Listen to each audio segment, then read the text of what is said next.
Every single student in your classes has the potential to be that one. That one that you engage with, and it results in magic. For adolescents in our society today, depending upon the family they come out of and their background, it may well be the case that the only acknowledgement an adolescent ever receives is from a teacher. If you want to create magic in somebody's life, acknowledge them for something. It's very powerful. I'm pulling out the chair. Pulling out the chair. Pulling out the chair. Pulling out the chair, raise it in the air, raise it in the air! Look at that! Hey! We have 5 more. Actually, I'm glad I did, because now whenever I go to Vegas, I always take this with me. Are you holding the mark coin? Are you holding the mark coin? This is great, Larry. I appreciate it. You want number 3? I have a number. So everybody now has a quarter.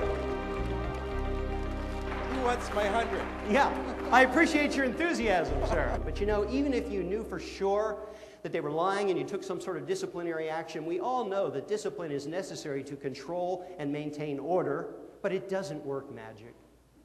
Now, your job is not to work magic. Your job is to do your job. But the great thing about teaching is you do work magic every now and then.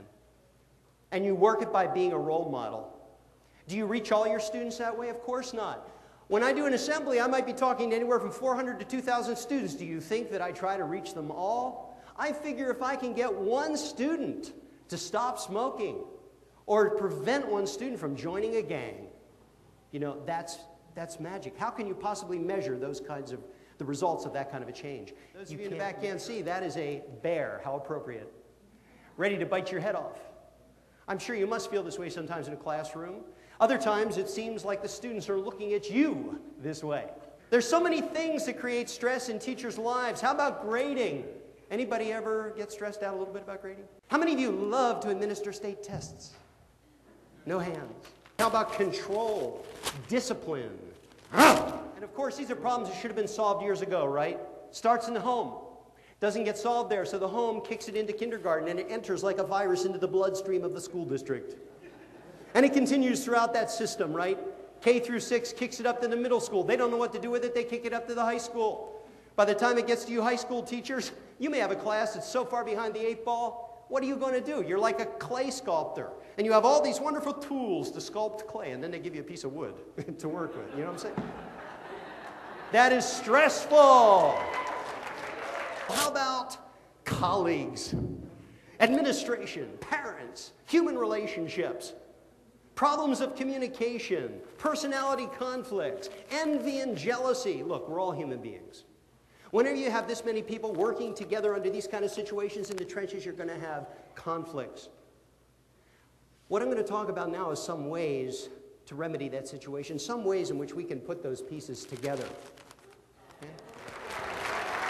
Larry is going to undergo a stress test to see how much he has learned. Here is how we will create stress. I'm going to call upon 3 people in this audience. Each person will choose one envelope. Whatever envelopes you pick, they get to keep. I burn. Now, folks, if that doesn't move you out of your comfort zone, it will, Larry. Remove the contents. Hold it up so everybody can see. Check out the initials, folks, on the bit. No. No, Larry. Here's my $100 bill. Now, come on. The bill. Huh? What? You know, folks, I'm glad this happened. No, I am, because, you know, this gives us a chance to review. Larry, come here. You know, what I said earlier, when action doesn't work, the second half of the equation is acceptance. That's right. Yeah. Acceptance. Yeah, all right, buddy. That's it. See, that's... After all, it was only $1. No, you're a man with money to burn. You have another 100? No. That's why whenever I produce a cigar on a school campus, what I always do is tell them that this is a very expensive cigar. In fact, Larry, if I tear this cigar open, which is what I do whenever I come across tobacco, I rip them up, because inside the cigar, absolutely, it's a tobacco leaf. Why don't you take that tobacco leaf? It's a tobacco leaf, and it has Larry's initials all over it. You passed the stress test, Larry. Congratulations.